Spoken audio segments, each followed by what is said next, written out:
Al igual que la Reserva Federal, el Banco Central Europeo en el año 2024 ha tenido pérdidas multimillonarias. El banco de los bancos, ¿verdad? Pérdidas que además soportamos los ahorradores en euros, porque al fin y al cabo las pérdidas del Banco Central Europeo se traducen en déficit cuasi fiscal de los estados pertenecientes, ¿no?, a la zona euro. Así que como segunda derivada somos nosotros los que pagamos, ¿no?, estas pérdidas, al igual que son los estadounidenses los que pagan las pérdidas que tiene la Reserva Federal, somos los europeos los que estamos dentro de la zona euro, los que pagamos las pérdidas del Banco Central Europeo. Vamos a ver el informe que se ha sacado del año 2024, el por qué se ha tenido pérdidas, cómo lo puede solucionar. A priori en los próximos años irá reduciendo esas pérdidas, pero se mantendrán pérdidas. Y por supuesto, ¿cómo nos afecta? El único activo que le ha subido al BCE es el oro. Y vamos a hablar también del oro, ¿Qué está pasando con Fornox? Esas importaciones que está haciendo Estados Unidos, desde Londres, desde Suiza, tremendas, Está pasando cosas, 2.000 toneladas de oro se dice que han importado en el último mes, una salvajada. Se habla de que Fornox no puede tener el oro que dice que tiene. También bancos estadounidenses tratando de arbitrar, ¿no?, el precio del contado y los futuros en Nueva York. Y por supuesto, ese cambio de patrón que quiere desarrollar Donald Trump y J.D. Vance para reindustrializar Estados Unidos. Vamos a ver todo esto en la conexión macro. Últimas noticias, actualidad, economía, finanzas, macro. Y empezamos, como siempre, con el Banco Central Europeo, un informe interesantísimo que ha publicado recientemente donde enseñan las pérdidas que han tenido. Pérdidas, como digo, que impactan. Aquí tenéis la imagen, vamos a ponerla en grande para que lo veáis. Esto, imaginaos una empresa que presenta un balance así, el estado financiero más importante. Oye, pues asustaría, ¿no? ¿Por qué no puede sostenerse mucho tiempo cualquier compañía con pérdidas? Acaba llevando al default, al concurso de acreedores. Claro, un banco central no opera en el mismo régimen que una empresa privada, ¿no? Al ser el monopolista, ¿no?, y emisor de la divisa, en términos reales no puede, en términos nominales, perdón, no puede quebrar nunca, ¿no? Pero esas son las pérdidas que ha tenido en el año 2024, ya tenía pérdidas en el 23. Y fijaros, como digo, tremendas, de prácticamente 8.000 millones de euros, una salvajada. Claro, esto, ¿quién se lo come, no? Es la gran pregunta. Bueno, ahora explicaremos el por qué han tenido pérdidas, o sea, cómo funciona el Banco Central Europeo. Realmente no es muy diferente a un banco normal. Hay que analizar su activo y su pasivo en su balance. Y vamos a ver cómo los ingresos que generan su activo, sobre todo la cartera de bonos, pues son menores a los derechos de pago que tiene que hacer en su pasivo, sobre todo el pago que te hacen los bancos por las reservas, ¿no? Entonces este margen de intervención es negativo y eso se traduce en estas pérdidas que estáis viendo, pérdidas, como digo, multimillonarias, que al final somos los ahorradores en euros los que pagamos. Esto es muy fácil de ver. En Estados Unidos se habla, los que viajáis en Argentina conocéis el término de déficit fiscal y déficit cuasi fiscal, ¿no? Al fin y al cabo, yo siempre digo que el Banco Central Europeo y el Tesoro son dos bolsillos del mismo pantalón, ¿no? Entonces, las pérdidas que tiene, los beneficios que tiene cualquier Banco Central, acaban llegando al Tesoro, y las pérdidas más de lo mismo. Por lo tanto, al final llegan a los propios tesoros, ¿no? En Estados Unidos, pues llega al Tesoro de Estados Unidos las pérdidas, por lo tanto aumenta el posible déficit que tenga el país, y en Europa, en función del peso que tenga cada economía, pues esa parte sobre el Banco Central, ¿no? Por lo tanto, al final, pues es más déficit, es decir, es más inflación, más devaluación de la divisa, señoreaje puro y duro, y somos nosotros los que al final estamos pagando las pérdidas que está teniendo el Banco Central Europeo. ¿Pero por qué está teniendo pérdidas el Banco Central Europeo? ¿Cómo es posible, no? Porque lo que se dedica a hacer el Banco Central Europeo desde el año 2008 es sanear el balance de los bancos. Al fin y al cabo estamos pagando, para quitar de en medio al Banco Central, estamos pagando de nuestro bolsillo el rescate de los bancos, el saneamiento del balance de los bancos, las políticas de expansión cuantitativa que se hicieron en el año 2008 se han hecho estructurales y se dedican básicamente a quitar activos de largo plazo, activos ilíquidos a los bancos para darles reservas, activos líquidos, ¿no? De tal manera que no caigan en problemas de iliquidez y por tanto problemas de solvencia y no haya crisis financiera como la que vimos en el año 2008, que dejó muchas secuelas y se quiere evitar, ¿no? Pues al fin y al cabo, insisto, esto es el lobby, que digo yo, el lobismo bancario que existe entre Estado, o sea, entre gobierno o Estado, Banco Central y bancos, ¿no? Al final es la trinidad que siempre digo yo, y bueno, pues cada uno le pide favores a otro a cambio de otros favores, y al final somos nosotros, insisto, lo que estamos perjudicados de todo este mercantilismo o socialismo financiero que vivimos, ¿no? Vamos a explicar por qué ha llegado a estas pérdidas que, vale, para dejarlo claro y en conclusión, estamos pagando nosotros, ¿no? Pérdidas del BCE. En primer lugar, fijaos, la cartera siempre hay que valorar, como en toda empresa, qué tienen en su activo y qué tienen en su pasivo. En su activo, ¿qué tiene el BCE? Sobre todo bonos, ¿no? Lo que se dedica es a comprar bonos. Le compra bonos a los bancos a cambio de reservas. Las reservas son un pasivo para el Banco Central Europeo y los bonos son un activo. Bien, vale, los bonos, ¿qué pasa? Que los fueron comprando en lo que llamo la era de la gran moderación, con los tipos que estaban cercanos a cero, ¿verdad? El Banco Central Europeo inició las políticas de QE, ¿no? O similares. Sé que las QE son Estados Unidos, pero pues hacen políticas similares en Europa. Básicamente son programas de compra de activos. Lo que hace el BCE, bueno, es comprar muchos bonos, y esos bonos te dan un interés, ¿no? Pero claro, si los compras cuando están los tipos cercanos a cero, te dan muy bajo interés, ¿no? Entonces se endeudó mucho y a largo plazo en pues esa era la reclamación cuando tiene bonos que prácticamente no le rinden.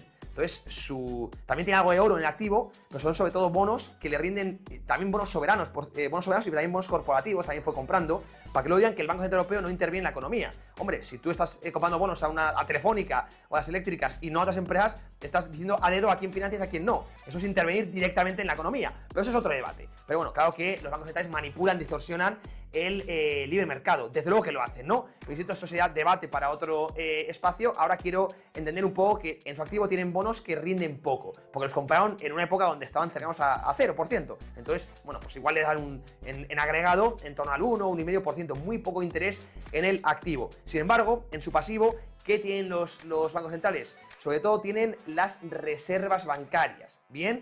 Y ahora mismo existe la facilidad de depósito, ¿no?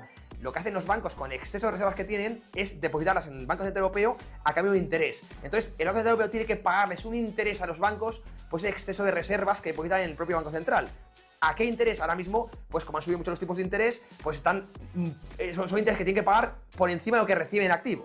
Es decir, el Banco Central Europeo tiene que pagar interés a los bancos en torno al 3%, para que os hagáis una idea, vamos a poner números redondos, mientras recibe un 1% de su activo.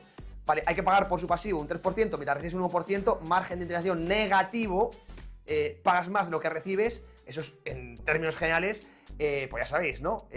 Unas pérdidas contables en cualquier empresa, esto extendido, evidentemente, si no tienes mucho ahorro, pues llevaría a una quiebra empresarial de toda la vida. Pero como digo, el Banco Central no se puede hablar de pérdidas en sí, porque no es la misma contabilidad que hace una empresa privada, pero desde luego esto se traduce al final lo absorben, ¿no? Los propios gobiernos y, en última instancia, los ahorradores, los tenedores de euros, ¿no? Como yo, que vivo, en este caso, en España, ¿no? ¿Cuál es el problema? Que hasta que no bajen mucho los tipos y suba el precio de los bonos, esto no va a cambiar, ¿bien? Porque si bajan los tipos, ¿qué pasa? Que va a subir el precio de su activo, ya sabéis, rendimientos a la baja, sube el precio de los bonos, y además van a tener que pagar, a la vez esos tipos bajos van a hacer que paguen menos por las reservas. Entonces, para que el BCE vuelva a tener beneficios, necesita urgentemente que los tipos vuelvan a entornos del 0%. ¿Para qué? Para que su activo suba de nuevo en precio y sobre todo para que su pasivo, o sea, para que su pasivo no le cueste tanto, tengan que pagar menos por las reservas, ¿vale? Esa facilidad de depósito. Pero mientras sigamos con inflación, hay crisis inflacionistas, esto va a ser muy complicado y seguiremos viendo pérdidas en el propio Banco Central Europeo. Vamos a avanzar rápido, vamos a seguir con la siguiente porque quiero que veáis un poco también, es muy interesante siempre analizar un poco los balances de los bancos centrales. Yo soy un amante, ¿no?, de la teoría monetaria y me encanta siempre ver esto. Vamos a ponerlo en grande para que veáis esta imagen. Fijaros, estos son la composición de los activos que tiene el BCE. Aquí veis que tiene muy poco bono de corto plazo, de menos de un año en azul, y sobre todo tiene mucho bono que va entre 1 y 5 años y también entre 5 y 10 años, ¿no? Es decir, tiene bonos y luego más de 10 años. Tiene muchos bonos, está muy endeudado, o sea, tiene bonos de largo plazo, o sea, muy invertido en bonos de largo plazo y muy poco en letras. En letras que son menores a un año, ¿vale? La diferencia entre una letra y un bono es que las letras son de menos de un año, hasta 12 meses, y a partir de un año ya les llamamos bonos, ¿no? Está invertido, como digo, en bonos a largo plazo, por lo tanto tampoco puede ir renovando demasiado.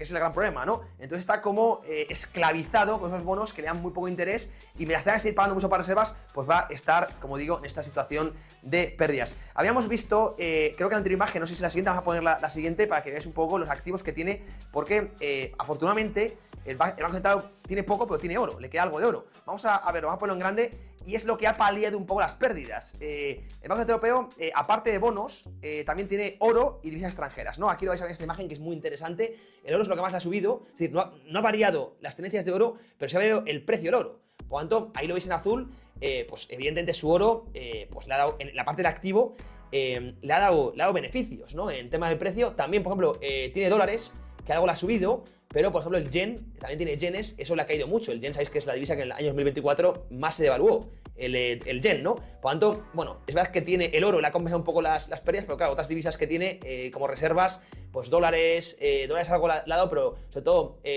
los yuanes y los yenes, sobre todo los yenes, pues han sido también un lastre en su activo. Entonces tiene como activos oro que vale, divisas que ni fu ni fa y bonos que le dan muy poco interés. Esa es la parte del activo. Y por la parte del pasivo, y además bonos a largo plazo. Y por la parte del pasivo, pues esas reservas que tienen que ser remuneradas ahora mismo al LIBOR, que es más o menos a la tasa que se paga, pues está en torno entre el 2,5 y 3%, ¿no? Es un poco lo que tiene que pagar el Banco Central Europeo a los bancos, mientras recibe pues muy poco interés de los bonos y divisa extranjera, pues que además el yen le ha causado muchas pérdidas y solo el oro es lo que le ha generado cierto beneficio. Pero claro, es que tiene muy poco oro el Banco Central Europeo. Se habla de que un 7% más o menos de su balance son lingotes de oro, es decir, pues muy poco, ¿no? El otro 93%, pues hablamos de divisa extranjera y bonos, unos bonos, insisto, a largo plazo, que le dan muy poco rendimiento. Pues ese es el gran problema, ¿no?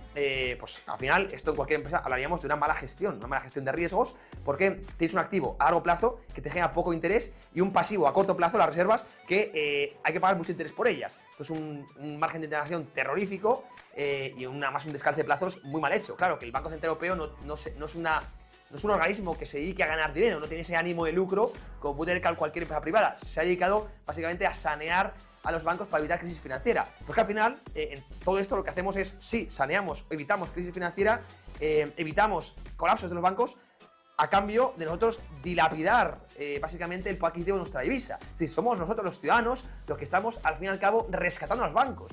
Y esto, oye, pues al fin y al cabo los que creemos en el libre mercado es un poco vergüenza. Sé que es un tema complicado porque las crisis financieras son devastadoras, pero desde luego el riesgo moral es terrorífico, ¿no? Y los bancos han entrado en esta famosa frase de que socializan pérdidas y privatizan beneficios. Y esto, claro, pues genera, como digo, unos incentivos muy perversos, ¿no? Bueno, es un poco este análisis del Banco Central Europeo, siempre es interés. Yo, además, los que somos amantes de la teoría monetaria, a mí me gusta mucho analizar los balances de los bancos centrales. Como veis, es muy poquito oro, divisas extranjeras y sobre todo bonos de largo plazo, ¿no?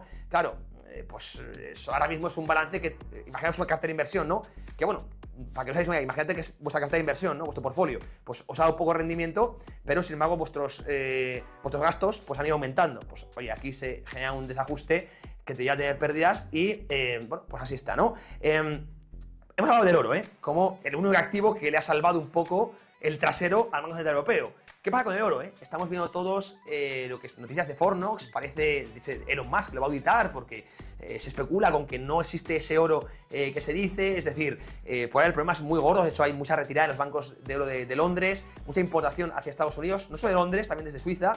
Y bueno, hay mucha especulación. ¿Qué está pasando, no? Pues lo que dice mucha gente es decir, no existe ese oro en Fornox y por eso Dodge, el departamento de eficiencia de Elon Musk, lo va a auditar. A ver si está ahí el oro, ¿no? El oro físico. Hablamos del oro físico y por eso, bueno, pues ahora está yo llamo la carrera por el oro físico. Vamos a verlo en la siguiente imagen porque está siendo brutal. Para que os hagáis una idea, se suelen ver movimientos. En el último mes se especula, porque siempre que hablamos con el tema del oro es muy opaco todo.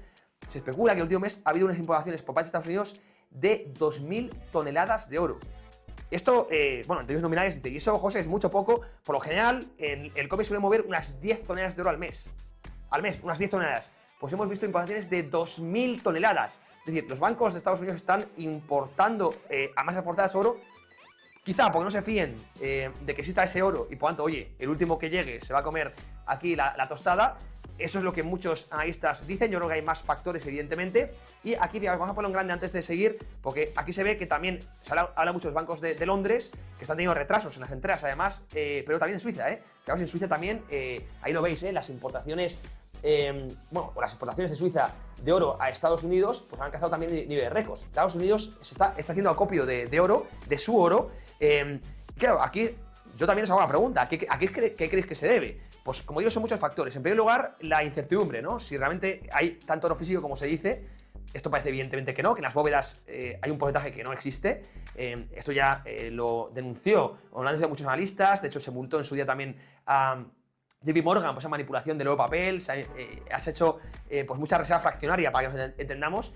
Y quizá, pues como digo, a día de hoy no existe el oro físico que se dice, ¿no? Pero hay más factores. Uno que también se dice que están arbitrando el precio del contado con los futuros de Nueva York. Y pues muchos bancos estadounidenses están imponiendo el oro para arbitrar, ¿vale? Esto se hace mucho también, como digo, en el mercado del oro. Y también, para mí, una cosa que es muy importante, que se está comentando poco, pero es una teoría que tengo yo, es que desde hace tiempo el oro se marcó como activo Tier 1.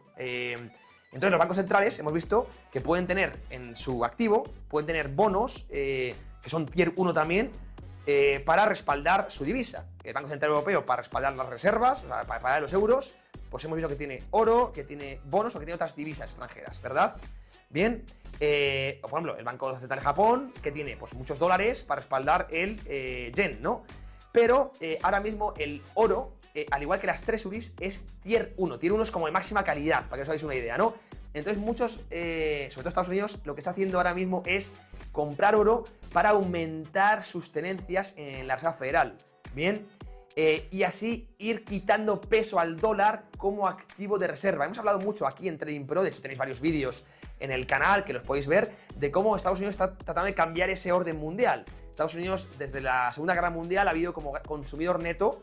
Estados Unidos consumía, importaba bienes y servicios y exportaba dólares, ¿verdad? Mientras China, sobre todo, era el rol contrario. China fabricaba, China producía, exportaba bienes y servicios e importaba dólares, ¿no? Estados Unidos ha vivido como del cuento, esa buffet gratis. Oye, yo importo bienes y servicios y a cambio exporto papelitos con la cara de presidente, dólares, ¿no? Pero claro, con esos dólares China ha ido comprando empresas estadounidenses, ha ido metiéndose en los consejos de administración, ha ido comprando mucha vivienda en Estados Unidos, ha ido comprando bonos, por tanto teniendo más peso cada vez en Washington. Entonces esa injerencia, o sea, ya el hecho de que los chinos se metan hasta tu casa, como quien dice, pues ha generado preocupación en pues muchos, el deep state, en muchos élites de Estados Unidos. Y también, por supuesto, porque el propio Estados Unidos se ha olvidado de fabricar. Se vino el COVID.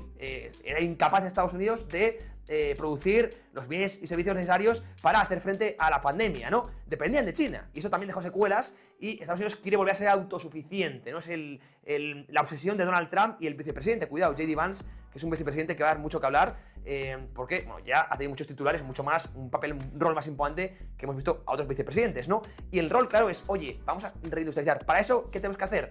Devaluar el dólar. Es que devaluar el dólar no es fácil, porque el dólar es el activo, la moneda de reserva del mundo. Entonces, creo que se quiere cambiar un poco o dar más peso al oro, que el oro empiece a ser de nuevo activo de reserva y que tanto Estados Unidos como estos bancos centrales empiecen a comprar más oro en detrimento del dólar. Bien, eso devaluaría el dólar, evaluaría las divisas, sobre todo asiáticas, y podría favorecer esa reindustrialización de Estados Unidos, ¿no?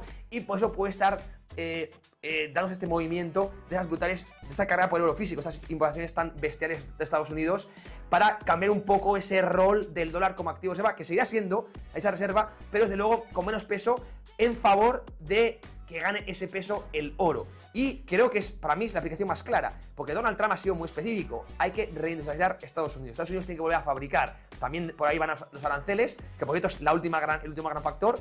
Estados Unidos, Donald Trump ha puesto aranceles al acero, al aluminio, y se especula con que también puede poner aranceles al oro. Entonces, pues muchos bancos dicen, oye, voy a importarlo ya antes de que el Trump pueda un día se levante y diga, toma, arancelar oro, tarifazo del 25% al oro. Pues oye, precaucionadamente vamos a importarlo, lo tenemos ya y evitamos ese posible impuesto, ¿no? Son muchos factores. Para mí el más importante es lo que comento, ese cambio de orden mundial, donde el oro va cogiendo un protagonismo como activo reserva en los balances de los bancos centrales en detrimento del dólar. Y es un movimiento que está impulsado por el propio Estados Unidos. Estados Unidos, J.D. Vance ha sido muy claro, no se favorece nada de que el dólar sea divisa reserva y lo quieren devaluar para favorecer también la exportación, las exportaciones, el sector industrial en Estados Unidos y volver a ser una potencia en fabricación. Y por eso, insisto, estamos viendo todo este movimiento del oro, que es muy interesante, es un debate largo, es un debate que vamos a tener en otra ocasión. Quería hoy sembrar la raíz para que me comentéis también a qué creéis que se debe estas brutales importaciones de oro. Os leo en los comentarios porque hay muchas teorías, no hay solo una explicación, es un mundo muy opaco, por supuesto, os voy a leer a todos. Cosa cierro, como siempre esta conexión macro, hemos estudiado el balance del BCE, hemos estudiado también lo que está pasando con el oro y espero, como siempre, vuestras opiniones. Os leo a todos, os mando un fuertísimo abrazo, amigos y amigas. Chao. Inversión, bolsa, criptomonedas. Te contamos la actualidad que mueve los mercados.